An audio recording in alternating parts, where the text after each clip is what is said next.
Hi guys, this is just to show the difference between transverse adduction and adduction in the coronal plane of the right arm.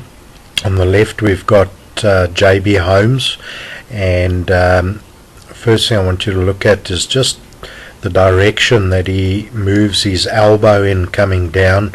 You'll see it will move forward and down towards the ball.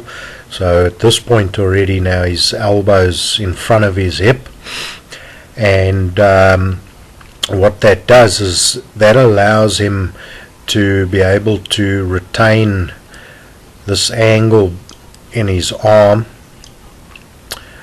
coming down, so he'll be able to retain lag longer than somebody that doesn't do this. So on the right we've got Rickie Fowler, and you'll see how his elbow will move down in this direction more at the start of the downswing there. It sort of moves back and down there, and now he has to start straightening out the right arm a lot earlier. You can see the difference there, and you can see how early he has to straighten out the arm.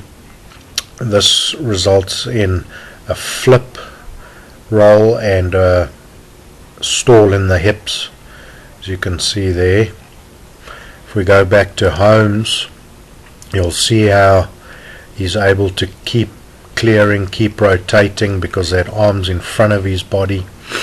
And then just something else that I wanted to point out was the external rotation and the right elbow move coming down.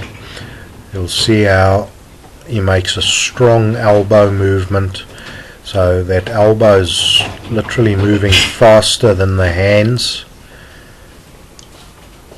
there, and what that combined with the transverse adduction gets the shaft on a flat plane coming down there.